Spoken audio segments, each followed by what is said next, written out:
നമസ്കാരം. പരിഷ്കരിച്ച് ഒടുവിൽ ബാക്കിയൊന്നും ഇല്ലാതെയായി. രാവിലെ ജോലിക്ക് വരുമ്പോൾ രണ്ടെണ്ണം അടിച്ചിട്ട് വന്നാൽ എന്താണ് കുഴപ്പം? അതിന് ചെയ്യുന്ന ജോലി പാറ ചുമക്കലല്ല. അങ്ങനെ ചോദിച്ചാൽ പറയും, പാറ ചുമക്കുന്നത് ചെറിയ കാര്യമാണോ എന്ന്. സ്വല്പം ഭാരിച്ച ജോലി ചെയ്യാൻ രണ്ടെണ്ണം അടിച്ചിട്ട് പോകുന്നത് നല്ലതാ എന്നാണ് ആരോഗ്യരംഗത്തുള്ളവർ പറയുന്നത്. പക്ഷെ ജനങ്ങളുടെ ജീവൻ വെച്ചുള്ള കളിയാണെങ്കിലോ? അതെ, വിഷയം ബസ്സാണ്. വെറും ബസ്സല്ല, ആനവണ്ടി. കേരളത്തിന്റെ സ്വന്തം KSRTC. കഴിഞ്ഞ കുറെ നാളുകളായി KSRTCയെ നിയന്ത്രിക്കാനോ ജീവനക്കാരെ നിയന്ത്രിക്കാനോ അവർക്ക് ശമ്പളം കൊടുക്കാനോ അവരെങ്ങനെ വരുന്നു പോകുന്നു എന്ന് നോക്കാനോ സമയമില്ലാതിരുന്ന സർക്കാർ ഇപ്പോൾ പെട്ടെന്ന് വന്ന് KSRTCയിൽ വിരകുകയാണ്. അതായത് ശമ്പളം കൊടുക്കാനില്ലായിരുന്നല്ലോ, അപ്പോൾ പിന്നെ അവരെങ്ങനെയെങ്കിലും വന്നോട്ടെ പൊയ്ക്കോട്ടെ, വണ്ടിയിലിരിക്കുന്ന ജനങ്ങളുടെ ജീവിതമല്ലേ, അതിനിപ്പോ ഇവിടെ ചോദിക്കാൻ ആരാ? സംഭവം ഇതാണ്. വെള്ളമടിച്ച KSRTC ബസ് ഓടിച്ച 45ഓളം പേരാണ് ഇപ്പോൾ പിടിയിലായിരിക്കുന്നത്. അപ്പോൾ ഇത്രയും കാലം സർക്കാർ മനുഷ്യന്റെ ജീവന് തന്ന വില മനസ്സിലാവുകയാണ്. ഗതാഗത മന്ത്രിയായി ചുമതലയേറ്റ ഗണേഷ് കുമാർ വന്നതിന് ശേഷമാണ് ഈ പുതിയ നീക്കങ്ങൾ ഉണ്ടാകുന്നത്.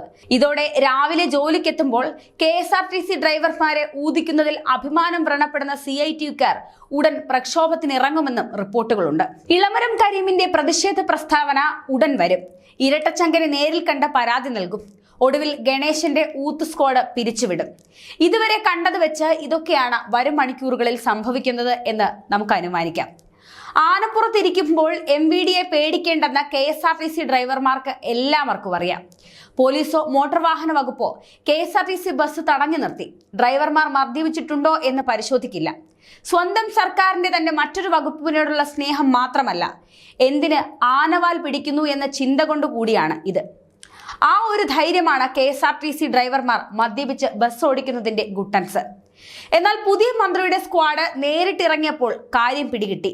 KSRTCയിൽ മദ്യപിച്ച് ജോലിക്കെത്തിയതിന് 3 ദിവസത്തിനിടെ പിടിയിലായത് 42ഓളം ജീവനക്കാരാണ്. ഇതിൽ കൂടുതലും ഡ്രൈവർമാർ തന്നെ. അപകടം ഇത്രയൊക്കെയല്ലേ ഉണ്ടാകുന്നുള്ളൂ എന്ന് ആശ്വസിക്കാം. ബ്രീത്ത്ലൈസറുമായി സ്ക്വാഡ് എത്തിയപ്പോൾ ചങ്ങനാശ്ശേരിയിൽ 3 പേർ ഓഫീസിൽ നിന്ന് ഇറങ്ങി ഓടുകയായിരുന്നു. സ്റ്റാൻഡിൽ ബസ് നിർത്തിയിട്ടിട്ട് മദ്യപിച്ച് തിരിച്ചു വന്ന ഒരു ഡ്രൈവറും പിടിയിലായി. കോട്ടയം ഡിപ്പോയിൽ ഒരു വർക്ക്ഷോപ്പ് എഞ്ചിനീയറും മദ്യപിച്ച് ജോലിക്കെത്തിയതായി കണ്ടെത്തി. മറ്റൊരു ഡിപ്പോയിൽ 8 സർവീസുകളാണ് ജീവനക്കാർ മദ്യപിച്ച് കാല് കുഴഞ്ഞ് എത്തിയത് മൂലം നടത്താനാവാതെ പോയത്. ഏതായാലും രാവിലെ ഡ്യൂട്ടിക്ക് എത്തുമ്പോൾ തന്നെ ബ്രീത്ത്ലൈസർ ഉപയോഗിച്ച് പരിശോധന നടത്താൻ ഗതാഗത മന്ത്രി ഗണേഷ് കുമാർ നിർദ്ദേശം നൽകിയിട്ടുണ്ട്.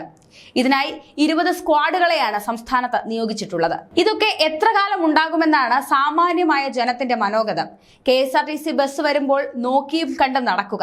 KSRTC ഓടിക്കുന്ന ഡ്രൈവർ ഏമാന്മാർക്ക് ഒരു വിചാരമുണ്ട്.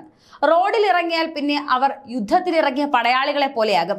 KSRTC കണ്ടാൽ ജനം ഒഴിഞ്ഞു നടക്കണം, ഇല്ലെങ്കിൽ ഇടിച്ചു തെറിപ്പിക്കും. മദ്യലഹരിയിൽ കൂടിയാണെങ്കിൽ പിന്നെ പറയണോ? റോഡിൽ KSRTC മാത്രമേ പോകാൻ പാടുള്ളൂ, മറ്റു വാഹനങ്ങൾക്ക് സൈഡ് നൽകില്ല. അങ്ങനെ നിരവധി ഗുരുതരമായ ആരോപണങ്ങൾ KSRTCയിലുണ്ട്. പക്ഷേ ശമ്പളം നൽകില്ല. അത് മുതലെടുത്താണ് ജീവനക്കാർ ജീവന് വില നൽകാതെ മദ്യപിച്ച് വണ്ടി ഓടിക്കുന്നതും. ഇനി എന്ത് വിശ്വസിച്ച് ആനവണ്ടിയിൽ കയറുമെന്ന വലിയ ചോദ്യവും ഉയരുന്നുണ്ട്. നേരത്തെ ഗതാഗത മന്ത്രി ഗണേഷിനെതിരെ CITU തൊഴിലാളികൾ രംഗത്ത് വന്നിരുന്നു. ഗതാഗത മന്ത്രിയായ അന്നു മുതൽ ഗണേഷ് കുമാറിന്റെ ആവേശം ചെറുതൊന്നുമല്ല. താൻ ഒരാൾ വിചാരിച്ചാൽ കേരളത്തിന്റെ ഗതാഗത നിയമങ്ങൾ പരിഷ്കരിച്ച് ഒറ്റയടിക്ക് മാറ്റം കൊണ്ടുവരാമെന്ന ഗണേഷ് കുമാറിന്റെ തള്ള് ഏതാണ്ട് നിശ്ചലാവസ്ഥയിലാണ്. അതിന് തടയിട്ടത് CITU തന്നെയാണ്. LDFന്റെ മന്ത്രിയാണെന്ന് ഓർമ്മ വേണമെന്നും മന്ത്രിയെ നിയന്ത്രിക്കണമെന്നും ആവശ്യപ്പെട്ട് സെക്രട്ടേറിയറ്റിന് മുന്നിൽ CITUവിന്റെ തുറന്ന സമരം നടത്തിയിരുന്നു. മന്ത്രിയെ നിയന്ത്രിച്ചില്ലെങ്കിൽ തൊഴിലാളികൾ വിചാരിച്ചാൽ നിയന്ത്രിക്കാനാകുമെന്നും സംഘടന നേരത്തെ മുന്നറിയിപ്പ് നൽകിയിരുന്നു. ആവശ്യമാണെങ്കിൽ മന്ത്രിയെ വഴിയിൽ തടയുമെന്നും CITU പറഞ്ഞിരുന്നു. എന്നാൽ ഇതിനെതിരെയാണ് ഇപ്പോൾ ഗണേഷ് തന്നെ രംഗത്ത് വന്നിരിക്കുന്നത്.